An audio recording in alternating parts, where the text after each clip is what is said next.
Thank you very much, sir. Without wasting any time, we've got deadlines to meet here with all the ministers and the top corporates present. This discussion is all about industry speaks to government. I'll keep my position to bare minimum and just facilitate that discussion. If I may ask the ministers sitting here and Dr. Ahluwalia to first begin with, what is it that they are hearing from industry in the last 2 odd months that has changed from what they were hearing initially? Let's begin with you, and then I'll go to Mr. ScindiaAnand, to Mr. Patel, and then take this discussion forward.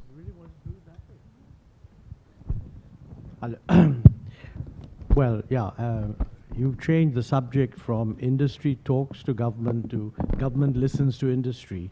I guess, you know, I think it's quite clear that the economy has been going through a 2-year slowdown. And the dominant impression that I get from industry is clearly, first of all, recognition that things are not what they were earlier. I think they also know that that's what the government also feels. Somehow their perception is that it's the government that should really do something about it, and the government also agrees with that. So the issue really right now is, how do we end this slowdown? How do we get back to a better growth performance? That's what I hear. How different is it for, say, somebody like you? You associated with a sector where top corporates come to you, they ask about imports, they ask about capital formation not picking up.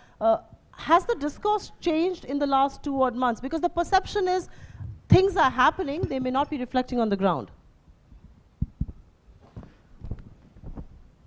Let me begin on a lighter note.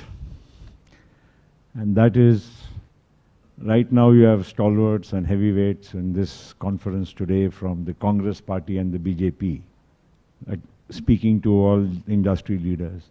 We are a chota party. We'll be relevant only after April, May. So you're still very relevant now. So after April, May, you can ask me more direct questions. So that is to begin with. I said, you know, very serious faces here. So, but coming to the core question, whether things are, well, yes and no. Yes, because certainly there have been a lot of major policy initiatives, a lot of the pending decisions, a lot of, I would say, uncertainties which have been cleared very decisively in the last 4 to 5 months. And that certainly has changed the mood. But on the other side, there is a political issue. People are waiting that what exactly is going to happen. There is that, you know, that cynicism, pessimism, and wait and watch policy. And that is why I think a lot of the major investment decisions, you asked me about my sector. Yes, we have auto sector, we have heavy engineering, the power sector and my ministry work very closely together. All these have certainly, you know, there is more clarity, there is more decisiveness in the way we want to move forward. But at the end of the day, since it involves large, major investments and in the core sector, people do feel that it is better to wait and watch.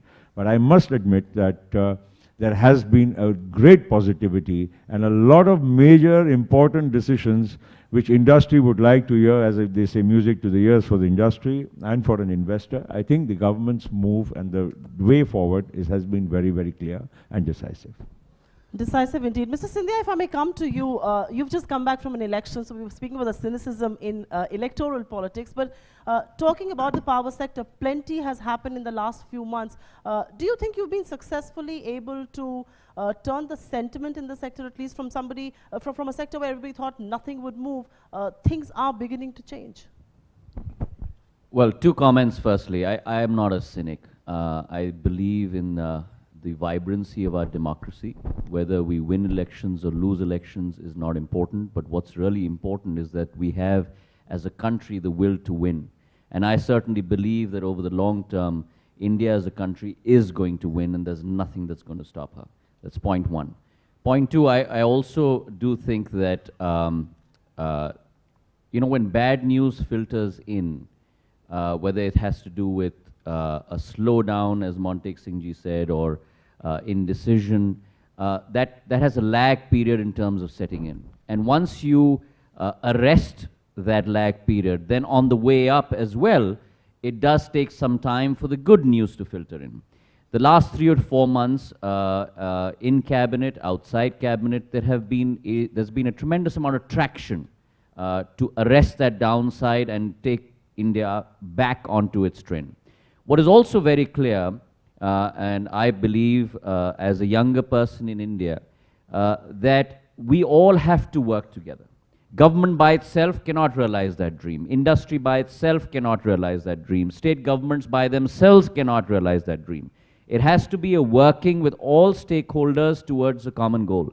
And we have to turn this conversation. What I hear a lot on television and off television is what you did not do and what you have done wrong and you are corrupt and you are this. Why can't we go in and talk about the asset side of a balance sheet? What is it that we have done right? And why is it you must vote for us or bring us back or push us in industry? Because this is what we want to do. I think that positivity in our mindset is what India needs the most. I certainly do believe that in the last 12 to 13 months, there has been a degree of movement in the power sector. We've tried to turn this ship around, whether it's in the area of generation with regard to ensuring that we get coal supplies in. We tie up FSAs. There were 172 FSAs of almost 71 gigs that were pending, cleared that from cabinet. I'm sorry, 172 FSAs. We have signed 157 till date in a period of 4 months. There are only 15 FSAs of 6.5 gigs pending as we speak today.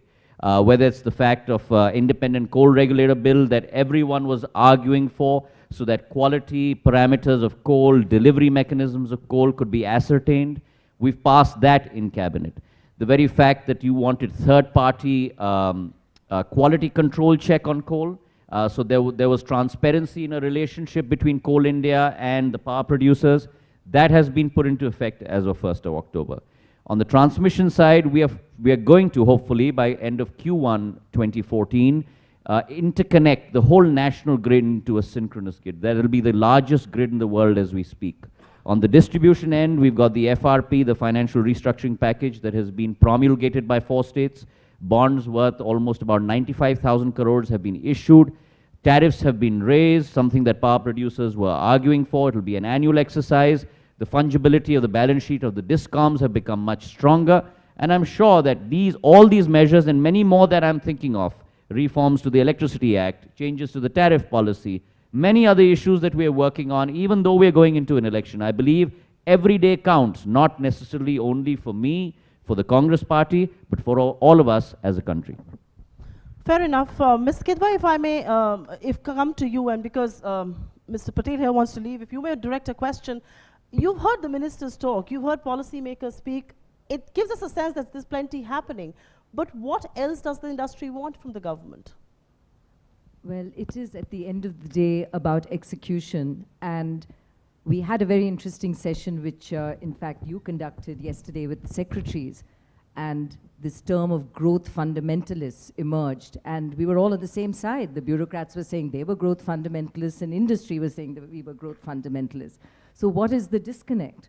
Why are we not all able to translate our vision for growth to growth?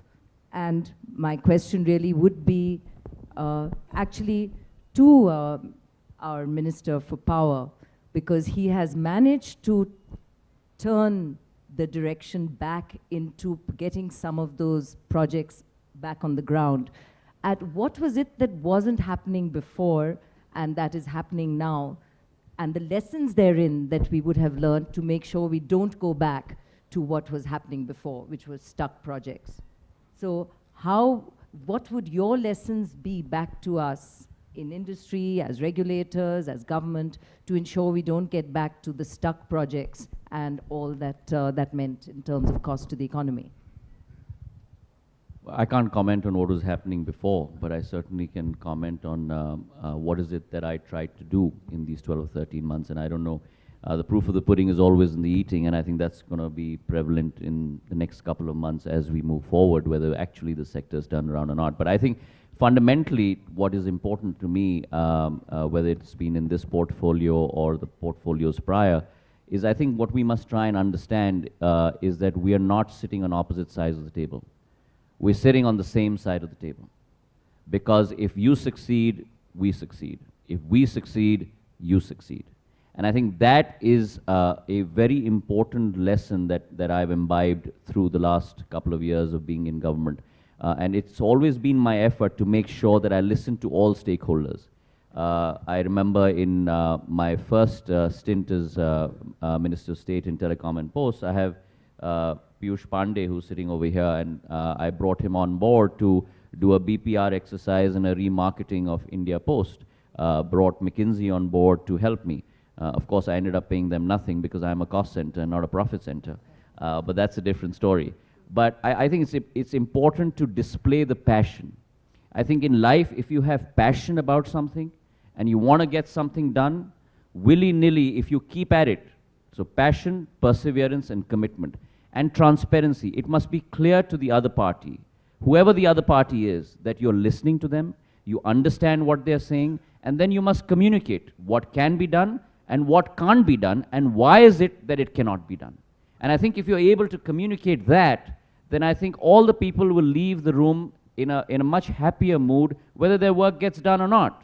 And I think that's what we've tried to do with regard to the SBDs, with regard to the advisory group that I've set up, where we've actually heard all stakeholders, not only the private sector, the government sector, the environmentalists, across the board in terms of articulating a policy forward. And then once you've heard everyone, you've discussed ad nauseum, at the end of that, you must take a decision. And once you have taken a decision, you must execute, and you must execute within a defined time frame so that people can see the results of what you wanted to do. That's a fair point, but Mr. Patel, if I may point to you, execution is key. The question then is, there is no lack of intent. It seems to be all well intended. Is there a disconnect between intention and execution, and that is where the trust deficit between industry and the government really came about? Well, is it working? Yeah. Well, I think I appreciate what my friend Jyotiraditya just mentioned about trust and execution. Well, I think, yes, it's a combination of both. But I think somewhere where we went wrong, and we must admit it, is that we failed to defend some of our own policies. When it came to the 2G issue, we failed to defend why the policy as it stood was good for the country. And if at all there were areas of implementation which were not politically or right or transparent enough to pass any test, I think those could have been addressed. But we ended up not defending the policy itself. Look at the coal issue. I think the coal allocation, just now what Jyotiraditya said, we have to give coal to somebody who's setting up a power project. We have to give coal to somebody who's setting up a steel plant. And I think we failed to defend the allocation of coal per se.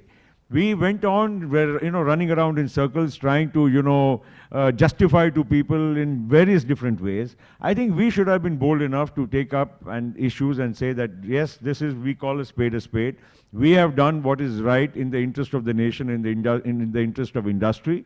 And what we are now saying is, again, going back to what we should have said earlier. So the net result is that we've lost a couple of years, and this has set, I would say, a kind of a cascading effect on the entire system. When you talked of secretaries meeting yesterday and discussing and looking at ways forward, I think absolutely it's interesting because both sides, the bureaucracy and the administration, and as well as the political executive, have to work hand in hand. But as a result of the last 3 or 4 years of, I would say, miscommunication, lack of trust, or lack of defending policies of the government, the bureaucracy has also gone into a shell. And I think this is something which we all see, any government, it's not a question of government of today or tomorrow. I think government, the political executive, must be able to drive change. And that's only going to be possible when you instill that sense of confidence in the people who deliver and execute, that we are standing behind you, we've taken a well-judged, well-principled decision, and we stand by it, and we want you to implement it. And if there is anything coming in the way, we will make sure that we stand behind you. I think this lack of the last 3 years have somewhere, we have lost the direction on this count. And that has cost the country dearly. has cost us politically also. I mean, there's no denying the fact. I mean, if anybody tries to, just shield anybody, I think it's wrong, because at the end of the day, it's politically cost us as a UPA also very expensive. And therefore, we need to correct this perception. And I think it's important we work on it fast, decisively. And I'm happy, as I said earlier, that there have been winds of change, positive winds of change, and I only hope that this momentum continues and we are able to build back the confidence. When it comes to execution, I appreciate what Jyotiraditya is saying. I'll just go back into a flashback. I'll just take you to UPA 1. I'm not trying to say because I was heading the Ministry of Civil Aviation, but when we wanted to get things right, in the span of 5 years, the entire infrastructure on civil aviation got implemented. It was, I mean, I used to jokingly say to many people that very rarely does a minister does the Bhumi Pujan as well as the inauguration of an airport. In India, the Bhumi Pujan is done by one minister, and 10 years, 15 years later, 20 years later, the fourth government does the inauguration. But we used to have that implementation, and thanks to Montek, he's right here, and I must acknowledge, the Planning Commission and ourselves worked very closely on this. The Prime Minister's office worked very closely on it, and we did get the results. So it's not to say that execution or implementation of major complex infrastructure projects is difficult, and I'm happy that Jyotiraditya has taken on the mantle of the Power Ministry.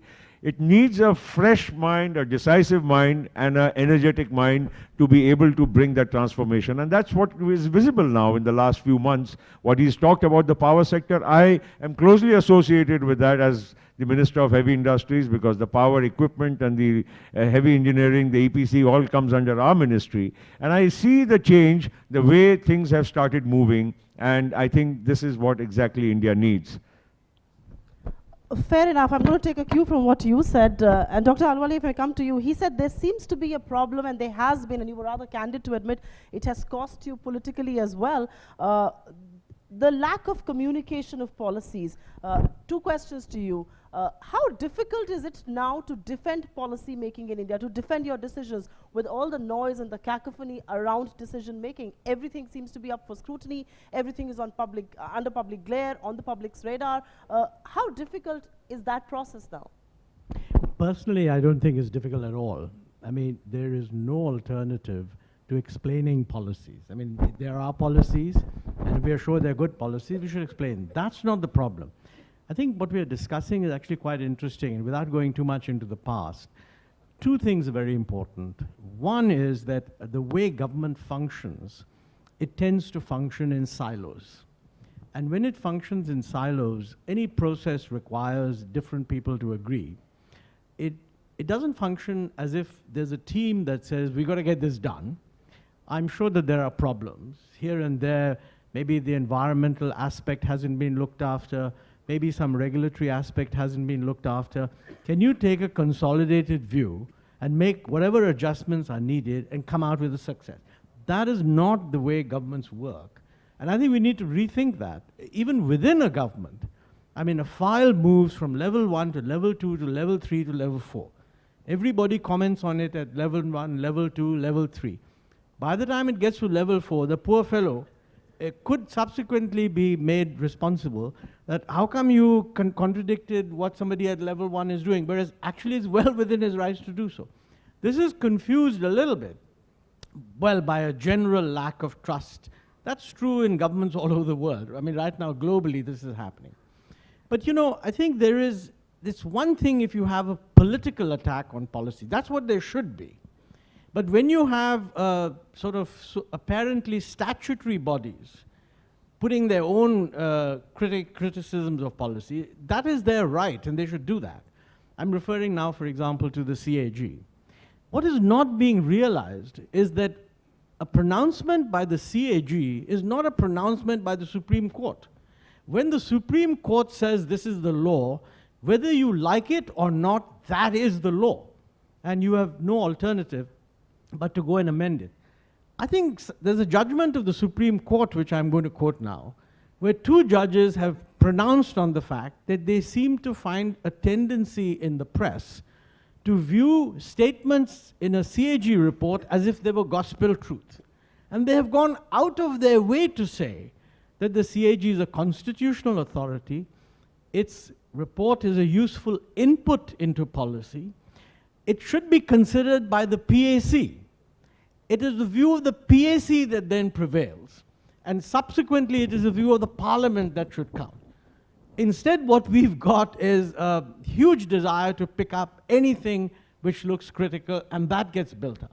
So actually what is happening is decisions are getting politicized, publicized, and mediaized well before the final position is taken. And that has caused the bureaucracy naturally to step back. And I think Prime Minister has referred to this in various statements that he's made. So looking ahead, we do need to address this issue.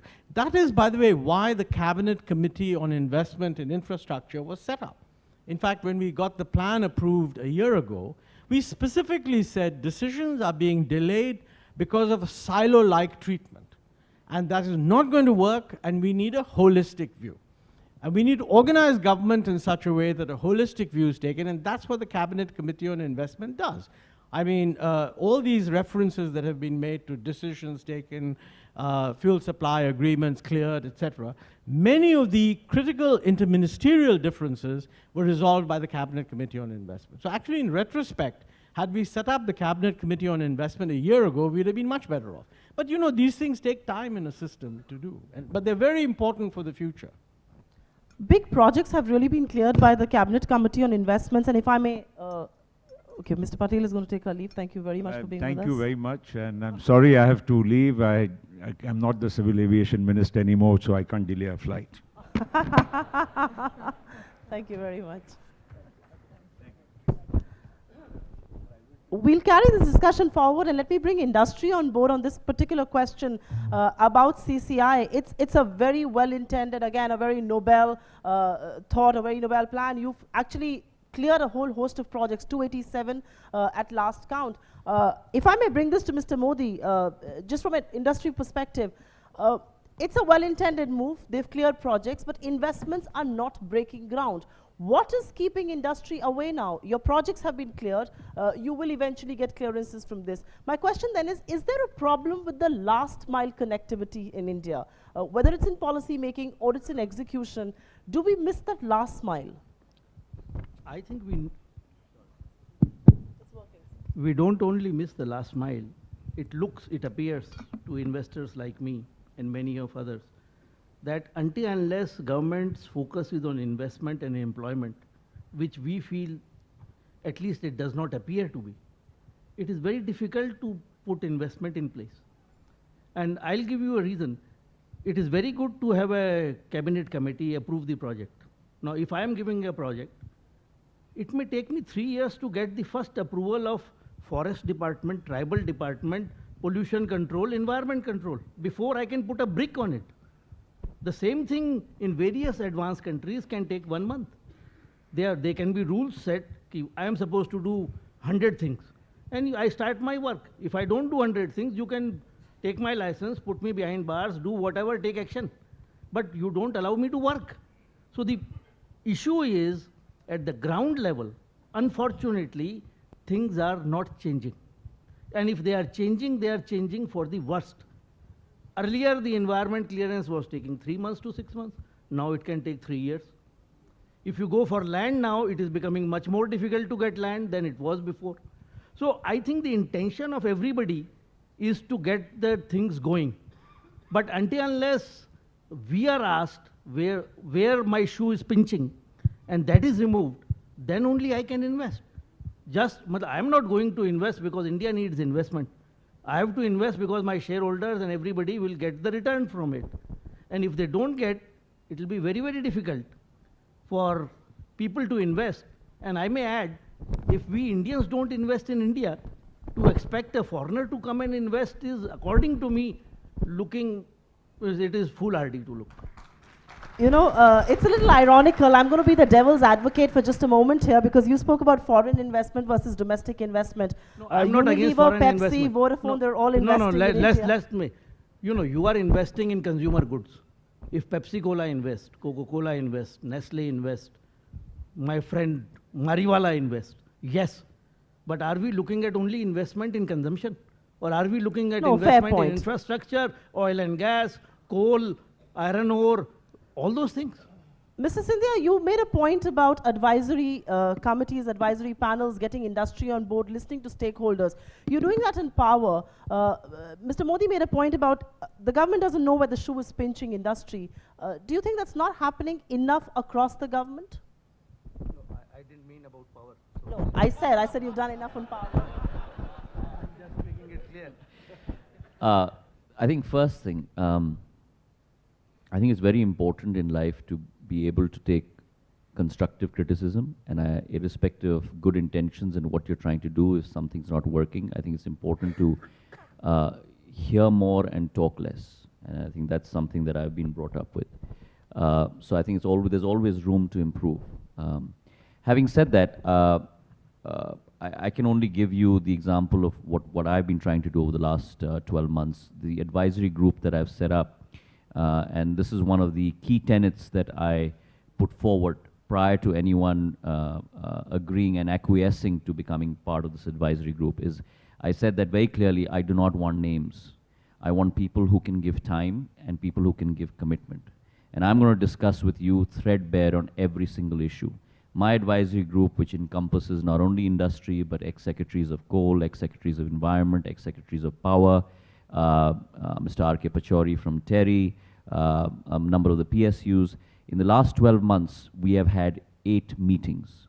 The next meeting is scheduled on Christmas Eve, 24th of December. We have met for 3 hours, where we have taken on every meeting only a single topic.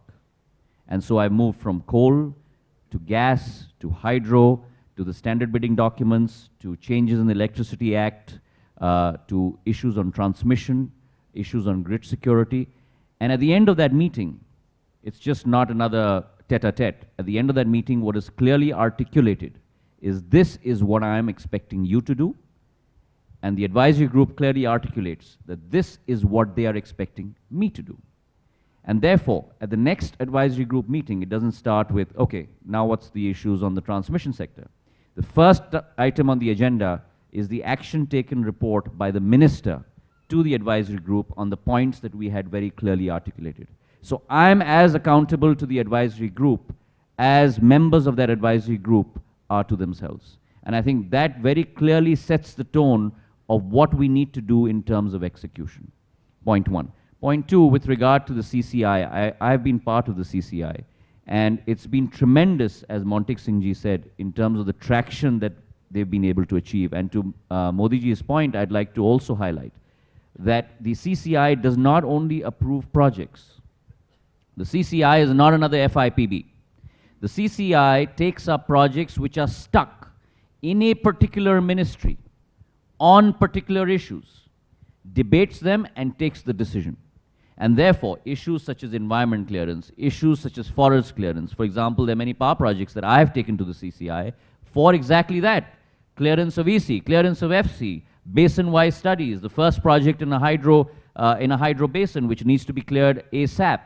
And the CCI adjudicates on that, passes orders, and then those approvals are then released. So it's a one-window shop, which I hear, Mr. Modi, it's very important in our country to set timelines. Otherwise, people get tired. Industry will get tired. I, as a public servant, get tired. If you're keeping on peddling files, it doesn't give me any satisfaction.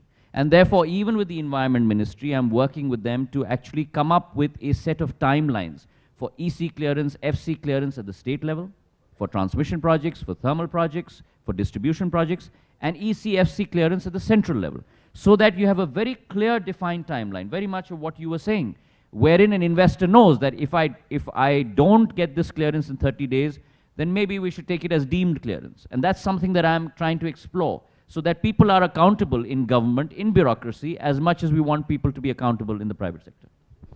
Fair enough. If I may pose this question to you, it almost seems that there is a certain perception that corporate India or people who look at Indian economy seem to have built about the country, about the economy, about policy making. The truth lies somewhere in between. The reality is not as bad. Is this a perfect case of perception being worse than reality? I don't think so. First of all, I believe that India has the entrepreneurial talent to actually take the country forward. I mean, sometimes I compare this analogy to, rivers flowing down from the mountain. Ultimately, they have to flow into the sea, but the route which they take could be meandering. And I think some of the issues which we are discussing today is really the route that we are taking and not where we wish to reach. So there's no doubt that we wish to reach and make India today a country which can be proud of its entrepreneurial talent and its business talent. But I think the problem lies that in trying to solve our problems, we tend to look at it once the problems are created rather than trying to solve them at the grassroots level. So if I am allowed to take the point which Montek made about silos, I think that's a very, very critical point, because ultimately what is happening is that these silos are creating subplots, and they create these subplots without looking at the total plot. And I remember about 10 years back, The Economist magazine had described India as a country full of subplots with no plot at all. And I think this somewhere embodies the system that we have, and that results in the need for creating organizations like the CCI. Personally, I think there should be no need to create an organization like the CCI. The CCI is merely embodying that there are issues in coordination which need to be resolved at the grassroots level and not at the level of having to create such organizations which are constantly looking at dousing fires rather than actually not allowing the fires to be lit in the first place. So this, I think, is a very critical point. And as far as policy making is concerned, and as far as the total plot is concerned, actually I am going to read out from a small article which was written by George Osborne, who is the Chancellor of the Exchequer. And I think this, in the simplest of languages, embodies what India should be doing. And he says that the way to avoid the fate of resigning ourselves to eroding living standards is to acknowledge two premises about the modern economy. First, we are not going to get richer by borrowing more from others in the world just so that we can buy the things they make. We have to earn our way in the world by making our countries attractive to overseas investment, better educating our workforces, and providing a climate in which our businesses are able to produce goods and services of sufficient quality and that the rest of the world wants to buy them. Second, our governments have to live within their means and not pile up deficits and debts that will burden future generations with the taxes to pay for them.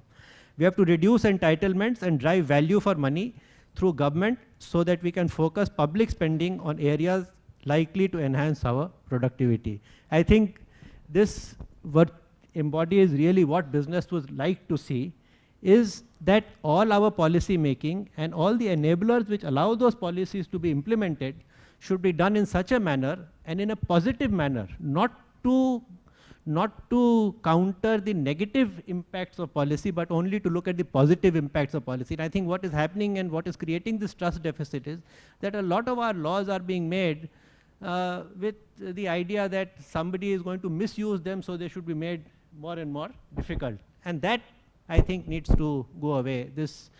We need to look at how to build the nation and how to allow business and industry to flourish. And I'll take YK's point, allow Indian industry to invest so that, I mean, we set an example for others from overseas to also come and invest in our country. Fair enough. Mr. Singhania, if I may come to you, it almost seems to be a case of policy making, according to Mr. Kanoria, is more reactive than proactive. Do you concur? You know, I think the first point I want to make is that I don't think we need more policies, or many more. I think we need execution. I mean, there can be n number of new ideas on the table, but let's do something about what we have and do that more effectively and efficiently. The second way that I look at it from a business viewpoint and filter is, let's ask this question of every policy decision that we take, or indeed of every executive action. Are we making it easier to do business or more difficult to do business? Another way of looking at that coin is, are we making our businesses more competitive or less competitive? By we, I mean Indian businesses. And I think in business, one of the things that we face in Indian business is we are unfortunately receding on our competitiveness when we look at global things. Today, the cost of, let's say, logistics the cost of freight of moving things within the country is so high, and Mr. Scindia would know this because he deals with issues of in the power sector, coal, etc., that sometimes it's easier to just bring in stuff from outside. And I'm not referring to coal alone, there's a whole lot of stuff. I mean, we are finding that in our cement business, we're importing gypsum from Oman. We are bringing in limestone from Vietnam for our paper business. Now, I don't think we have a lack of those minerals in this country. I think since 2007 or 2009, there's been not one single limestone mine cleared for the cement industry. We are having to import wood into India in a 150-year-old paper industry for the first time. Now, the issue, therefore, is, are we finding it easier to do business, or is it more difficult? And I think that's the lens through which we need to view all policy making. And I mean, I can go on. I mean, there are many issues. We haven't talked about labor reforms. We haven't talked about the fact that on the one hand, we want a national manufacturing policy. Our Honorable Minister just went and said that, the Prime Minister said we want 25% of our of the GDP to come from there. But we are moving into a situation where large businesses are saying we want less labor because it's difficult to handle labor. So we need to address a whole lot of these things if we want to really get down into that. All right, there's a price each one of us pays for running late and behind schedule. I'm going to take the last question to Mr. Mariwala. You belong to a sector which is immune to a slowdown, the consumption space, and which is why I'm going to ask you the whole sentiment question. Realities set aside, it has a lot to do with sentiment, whether it's investment, whether it's growth, whether it's trust. What will it take to revive that particular space? What will it take to revive sentiment? I think you asked me about my sector, or you're talking of the sentiment in the country? I'm talking about sentiment in general. I think ultimately growth is the only solution to improving sentiment, and we need to grow at a much higher pace. Clearly, we've had in the past agricultural revolution, we had IT revolution, and we need now infrastructure and industrial revolution. As mentioned earlier by Anand Sharma, I think industry has to increase its contribution to the overall GDP growth rate. And unless that happens, we will not be able to provide jobs to youth. Instead of having a demographic dividend, I fear it will be demographic liability, and that we should avoid that at any cost. I'm glad somebody refers to the demographic dividend. That could perhaps be the demographic liability. Completely out of time here on this panel discussion, and I hand it over to you for your final comments.